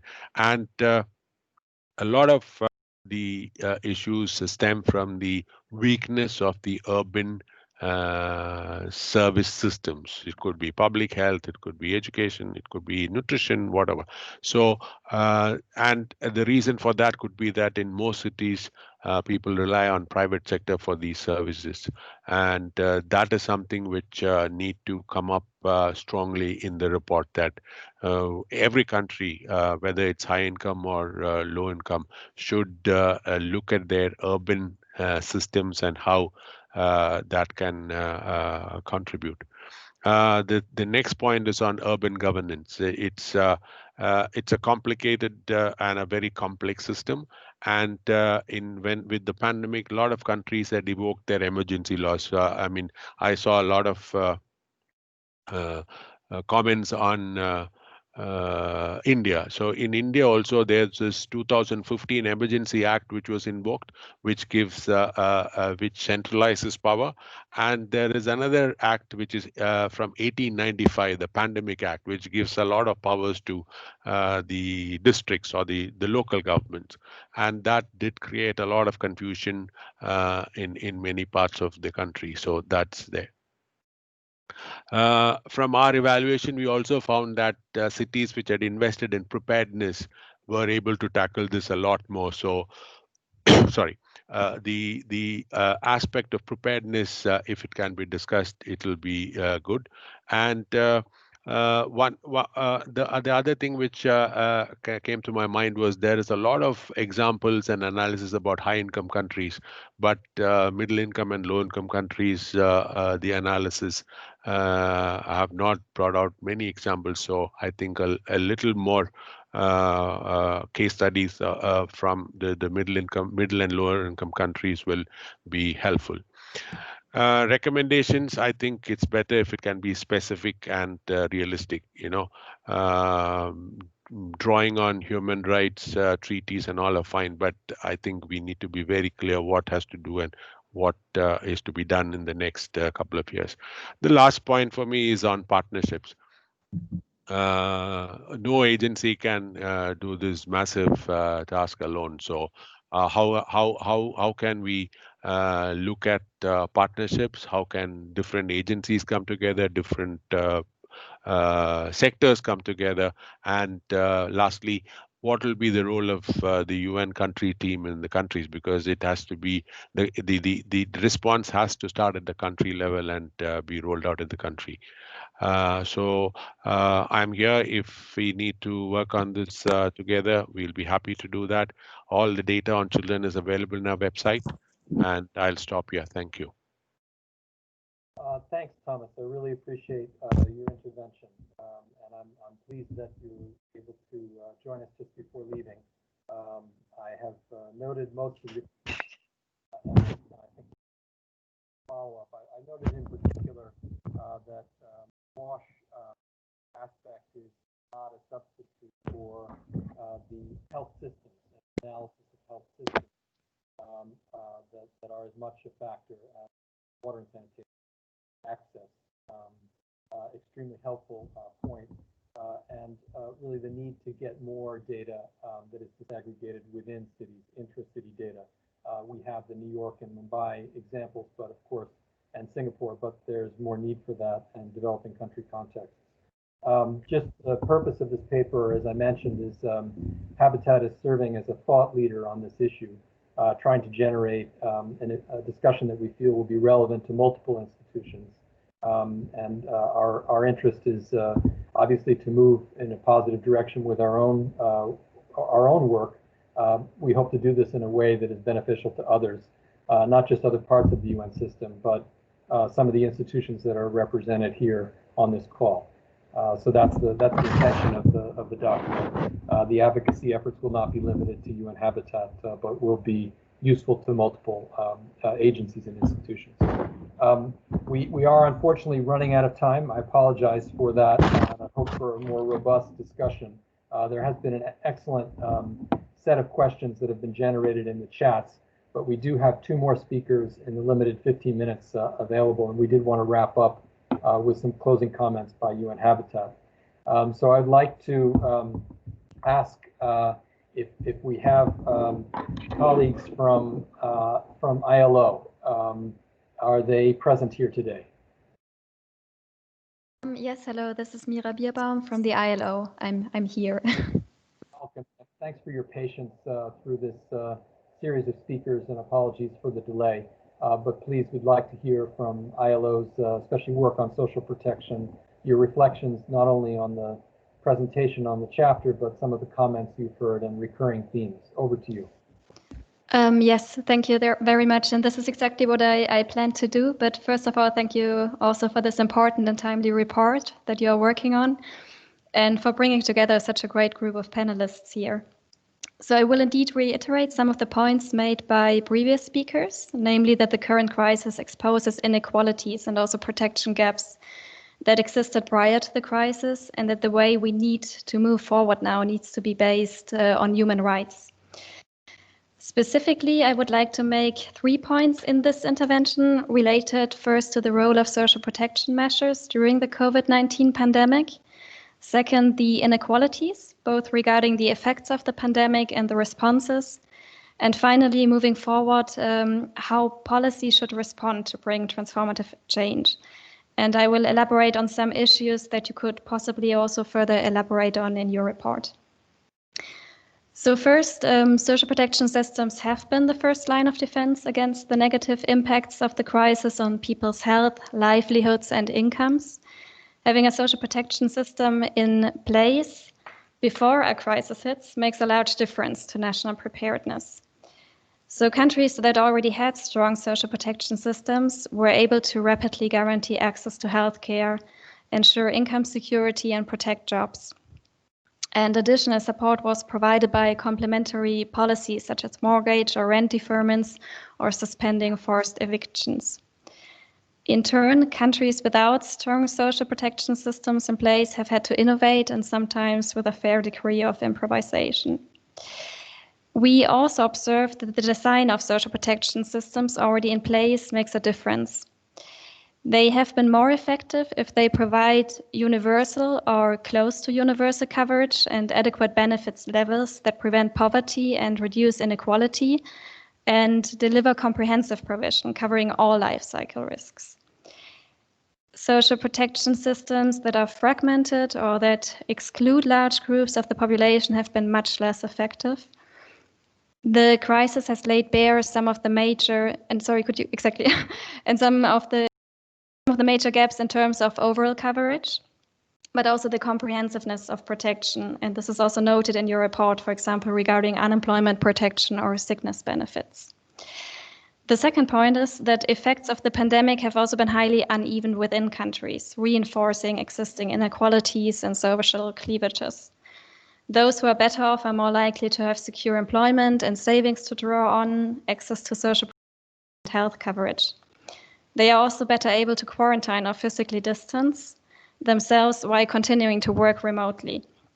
This is clearly not possible in some urban areas where many workers and their families live in cramped situations. Moreover, many people around the world have lost their homes and face evictions. You also refer to some of the hardest hit groups in society, so I'm not going to further elaborate on this, but definitely we also observe that these are workers in the informal economy, migrant workers, and of course women who are not only often in these hardest hit sectors, but also in frontline jobs facing larger risks of exposure, and also who had to carry a large burden of the additional care responsibilities. In terms of domestic efforts, so fiscal stimulus packages, for instance, we see that these fiscal resources have been concentrated in high-income countries. And this creates what we call a stimulus gap. So according to ILO estimates, policy interventions in low-income countries are by far not commensurate with the magnitude of labor market disruptions they seek to attenuate. So indeed, we are likely to emerge from this crisis even more unequal than we entered it if we do not take decisive action now. So this is the third point. How should we respond? And in particular, given that many of the measures introduced during the crisis are temporary, and also that we need to address structural inequalities that existed prior to the crisis.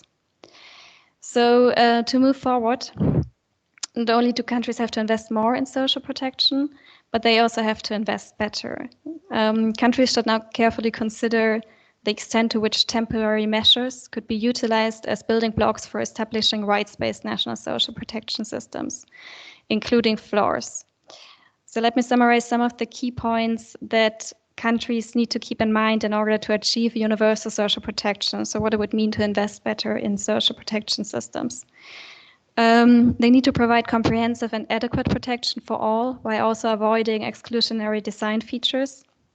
Importantly, they need to take into account the principles of social inclusion, respect for people's rights, dignity, of course also gender equality and responsiveness to special needs. And could you please go back to the previous slide?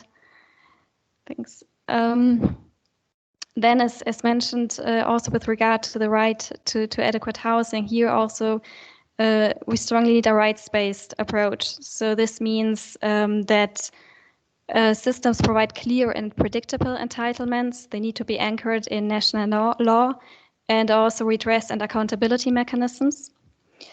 They need to be based on inclusive social dialogue. So this includes workers and employers, but of course also civil society organizations or other organizations that represent stakeholders. In terms of financing, it's necessary to look at different sources of financing and also sustainable and equitable financing mechanisms. So usually this draws on a combination of taxes and social security contributions. It needs to be based on solidarity. And finally, social protection systems may not forget the larger or the bigger picture here. So they need to be coherent with other public policies, and many were mentioned during this webinar. So policies to address homelessness and housing, but also labor market, employment and wage policies, or investment policies and infrastructure policies. What we also observe is that there is a broad acceptance of the need for joined up one UN activity on social protection. But then the crisis illustrates the need for this to be further enhanced and accelerated. And for this, I would like to highlight the recommendation number 202 on national social protection floors that provides critical guidance on the ends to which efforts to build social protection should be oriented. And it thereby offers a framework for coordination to systematically advance joint UN collaboration on social protection, but then of course also collaboration with other development partners. And finally, since this is also mentioned in the report, I would like to close by, of course, encouraging you to join the Global Partnership for Universal Social Protection for achieving the Sustainable Development Goals. So this partnership brings together the World Bank and the ILO as chairs, other multilateral and bilateral development partners, UN member states, trade unions, civil society organizations, and they all join around this joint mission of a world where anyone who needs social protection can access it at any time. So thank you very much for your attention and looking forward to the rest of this webinar. Thanks very much. I really appreciate your brevity and Mira, thanks so much. I'm not going to summarize given the limited amount of time, and we still have one more speaker, Makiko from UN DESA in New York. Makiko, are you with us? Yes, I'm here. Can you hear me? Yes, and thank you for your patience. You've been very strong. Please. Thank you, Chris, for inviting me, and I'm glad to participate. And then I'll be very brief because we're running time. I just, from the beginning, we appreciate the collaboration with UN Habitat. Last year, we have collaborated on the issue of affordable housing and social protection to address homelessness. So we are, some of the colleagues with us is from, I see some familiar faces. Thank you. And this year, I just prepared a note by the Secretariat on emerging issues precisely on the social impact of COVID-19 and short-term and long-term policies. That my comment is directly to focus on this feedback on the report based on also our report. So in general, I agree with the key messages and the overall structures and approach of this paper. It is consistent with our approach here at the DESA, and as we are more focused on global level, but it's the same messages approach. I would like some suggestion is some speakers already mentioned. I suggest maybe clearly state some short-term measures like to prevent health spread of virus, and more long-term effect, socio-economic effect due to the closure and measures to take to prevent the spread of the virus. So these two, you can create some kind of the short-term and long-term measures. So especially for poverty, I'd like to, as many speakers said, this widening equality and the poverty is not new. It has pre-existed since around 2015. The poverty reduction rate has stopped, slowed down since 2015. This is precisely because of inequality has widening. These trends before the COVID-19 can be a bit, described, because it's not because COVID happened, it's happened, but it was pre-existing, and then COVID-19 is actually widening and exacerbating them. And maybe perhaps some of the data on inequality can be also provided, because some indication of equality data is very clear that it is widening and it is a serious problem. I can provide some of them. And also report can also highlight the importance of decent jobs. Yes, social protection and temporary measures is very important, but in order to recover, you need a decent job. Job creation is very important.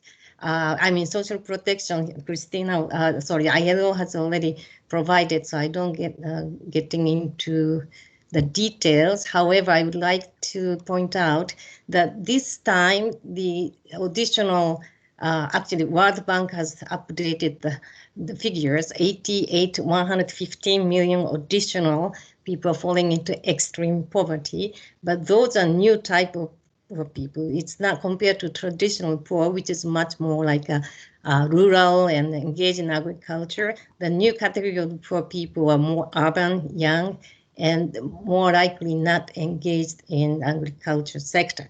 That this is makes sense because the people are those who are low-skilled, low-wage workers who is engaged in informal work.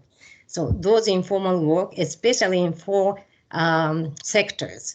One is retail and wholesale, two is business service administration, and then manufacturing, and then for most of them is food and accommodation sectors. And those sectors, informal sector workers in this sector is very heavily affected. So what is the implication in the cities? And those people tend to more living in urban centers. So these maybe can be addressed, and also emphasize the importance of economic and social policies, especially to universal access to education, healthcare, sanitation, and then like safe drinking water and social protection, and also digital skills. Somebody said, already mentioned, digital transformation is accelerating because COVID-19 actually accelerated the pace of digital transformation. And digital divide is widening. We thought that the digital transformation is helping, of course, they bring a lot of benefit. However, the digital divide is existed and it was widening. So we have to address the digital divide, not only the access, but also the skills. You have to build the skills. So I agree with COVID-19 demonstrated the importance of housing, and the emphasis on eviction is very critical issues, and the prevention is more cost effective. So once they are falling into poverty, it's very difficult to lift them out, given the current widening inequality. So it is more critical to prevent them from falling into poverty. So, and again, I agree, data is critical, disaggregated data is critical. So you have to demonstrate. And the temporary measures should be sustainable. So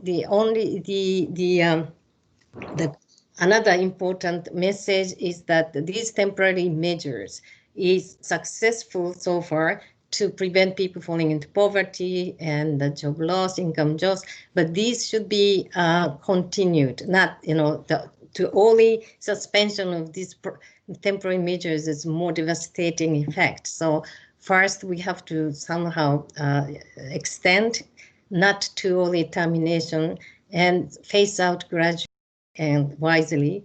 So that, and then also building on to this temporary measure to develop a long-term solutions, big policies with a budget. And some people already mentioned that the capacity of the local government is significantly weakened, and with the budget crisis and so on and so on. So how can local government can cope with this? Maybe this report can also address this reality a little bit about how can local government with limited resources can address these issues. Finally, I agree that strengthen people resilience is important, and promote decent work, and promote the social protection measures, but also build trust in public institutions, and build partnerships. Somebody already mentioned the partnership is very important. Whole of society approach is important. Involving people living in poverty or vulnerable situation is important, because they should be a part of the solution, and they can mobilize their effort, and which is also empower them, and they build their resilience. So that's my major comment, but I can send my comment later in written form. Thank you. Akiko, thank you. Those comments are, in many ways, a summary of many of the things that have been said before. But it's really good to see that DESA has got its fingers on this, and particularly the social impact of COVID-19 in the report that DESA has prepared, the short-term response measures. We definitely look forward to receiving that and other documentation you feel would be relevant. Part of this is an exercise in seeing blind spots that we've missed, or like the data questions that have been identified, as well as further substantiating some of the claims that are built into this. So we welcome your inputs and the inputs from other colleagues. Ladies and gentlemen, unfortunately, we are at the end of our session. We did start a little bit late, so I think we've kept the 2 hours. But in closing, I would like us to go out with a video that a affiliate of ours, a colleague, a partner, Johnny Miller, has been involved with an initiative on unequal scenes, and it's a visual presentation of inequality. I'm not sure if we're able to way of closure. Johnny, over to you.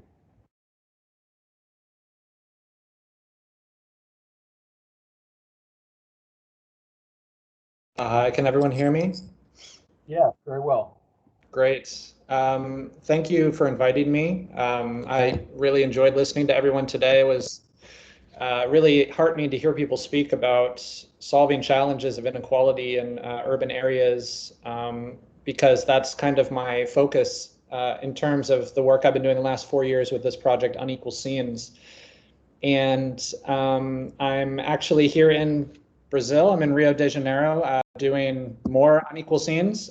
So it's kind of relevant to me also in the middle of the pandemic here in Rio de Janeiro shooting. But I am not going to spend lots of time. I know people are tired. It's been 2 hours, but I have 4 minutes here to just kind of run you through the project. This is the first photo I took. It's a photo project that I use drones for mostly, although I've started to use other aerial platforms like helicopters. And as an American living in Cape Town, I always felt that the city was just really strangely laid out. It was very easy to see the divides, and there's a big history of disenfranchisement and spatial planning to disenfranchise Black and colored people in South Africa because of apartheid. And 4 years ago in 2016, I decided to use the drone that I had just purchased to look at one of them. And this was the photo that I took. The photo was shared on Facebook, and I don't have very many followers on Facebook, or I didn't at the time, and it went viral. So the next morning, I basically woke up to hundreds of comments and thousands of likes and shares, and people really thirsty for the discussion I felt that was coming out online in this online commentary that the photos were provoking. And just as sort of a something also to say, I'm just going to skip ahead a few slides here. The middle photo in this slide that I took a few days ago in Rio de Janeiro is currently sort of going viral on Twitter. I posted it last night, and it's already up to like 1,000 retweets. So I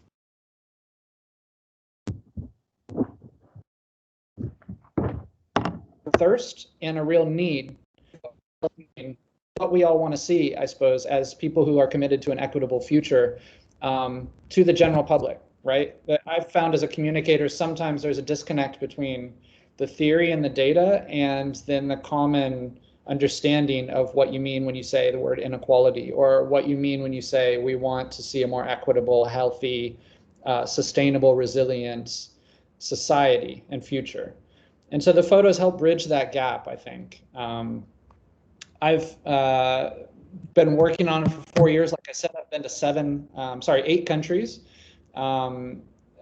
Photos have been very popular and have spread a long way. They've been on the cover of Time magazine and in articles that UN Habitat has used, and various other agencies. And I've been very sort of fortunate to learn, a lot more about inequality, the drivers of it, and then some of the solutions through this photo project. I know that everyone that I'm speaking to is very, aware of the power of art and photography to communicate their work. I also want to just touch on a couple points that I thought were interesting. For example, the photo on the right here is maybe one that you've seen before. It's from a slum area of Sao Paulo called Paraisópolis, a favela. And this photo was made famous by a Brazilian photographer named Tuca Vieira in 2004. And I actually, when I came here, I looked him up, and we met and then went together in a helicopter to shoot the exact same location 16 years later. And Johnny, sorry to interrupt you, but your screen is not changing. We're still on Slide 1. Really? Yeah. Uh-oh. Can you see it now? No. Okay. Yeah, now you got it. Now it's on 4. Have you got? Okay, good. Maybe there's a lag there. I'm just going to make this bigger like that. The photo on the right there is the one that I'm talking about. That's the one that perhaps you've seen before. I just want to touch on a point that I thought was interesting, which is the fact that photography has a power to communicate, but it also has a power to document. And the location hasn't changed, as you can see, from the original photo in 2004. And I think that speaks as a data point to how we're succeeding in terms of changing the way our cities look to make them more equitable, or how we're failing. And so I hope that, you know, with this new crisis of COVID-19, and there's a lot of amazing things that have come out that a lot of the panelists have already talked about, like limited universal basic income and eviction moratoriums and stuff like that. I really hope that, you know, the documentation that I'm doing in the future will look different, to be honest. So, you know, like I said, I hope that these slides are changing. I've tried to document a variety of cities and a variety of different locations from the air to provide that overview, to provide sort of a way that people can understand what it is that I think we all are.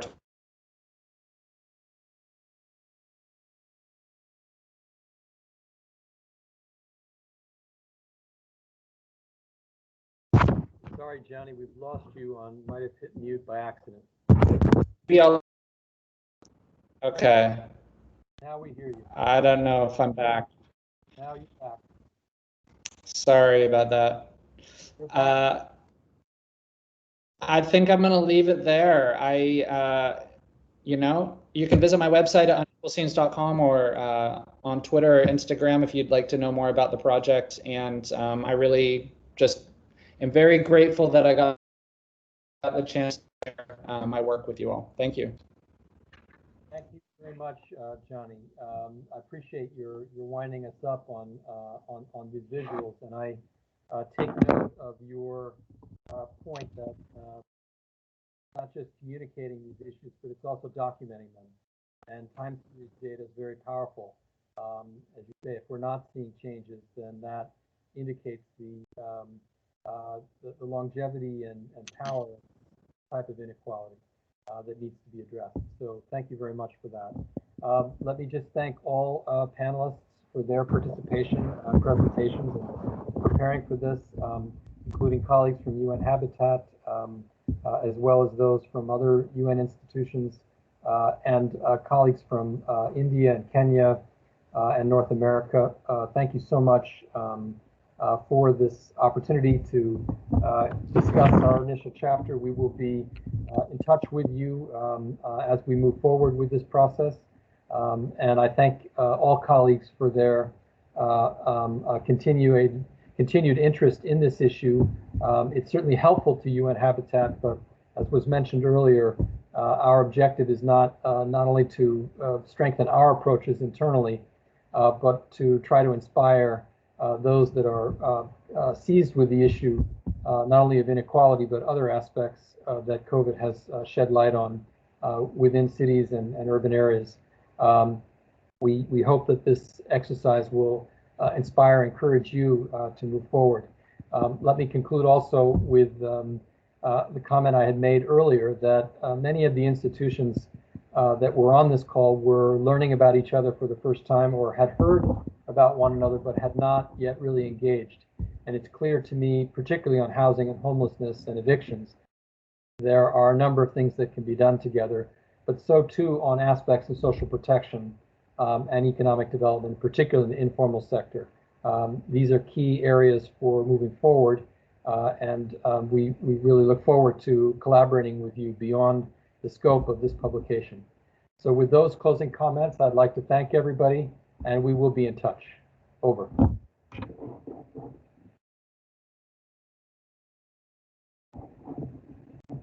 Thank you, Chris, and everyone very much for your participation and comments.